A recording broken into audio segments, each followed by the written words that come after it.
ഹ്യുണ്ടയുടെ A segment sub compact E V model Inster globally launch ചെയ്തു. ഹ്യുണ്ടയുടെ ഇൻസ്റ്റർ എന്ന ഈ മോഡലിന് 355 കിലോമീറ്ററാണ് റേഞ്ച്. സ്റ്റാൻഡേർഡ്, ലോങ് റേഞ്ച് എന്നിങ്ങനെ രണ്ട് വേരിയന്റുകളാണ് ഇൻസ്റ്ററിനുള്ളത്.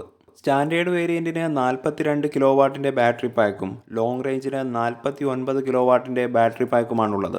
ഇൻസ്റ്ററിന്റെ പവറിലേക്ക് വരികയാണെങ്കിൽ സ്റ്റാൻഡേർഡ് വേരിയന്റിന് 97 HP-യും ലോങ് റേഞ്ച് വേരിയന്റിന് 115 HP-യുമാണ്. 147 Nm ആണ് ടോർക്ക്. മാക്സിമം സ്പീഡ് സ്റ്റാൻഡേർഡ് വേരിയന്റിന് 140 km/hഉം ലോങ് റേഞ്ച് വേരിയന്റിന് 150 km/hഉമാണ്.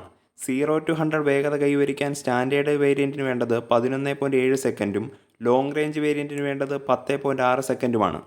120 കിലോ വാട്ടിന്റെ ഹൈ പവർ DC ചാർജർ ഉപയോഗിച്ചുകൊണ്ട് ചാർജ് 10%-ൽ നിന്നും 80%ആകാൻ 30 മിനിറ്റാണ് വേണ്ടത്. V12 ഫംഗ്ഷൻ നൽകിയിട്ടുള്ളതിനാൽ എക്സ്റ്റേണൽ ഡിവൈസ് ഉപയോഗിച്ചും വാഹനത്തിന്റെ ബാറ്ററി ചാർജ് ചെയ്യാൻ കഴിയുന്നു.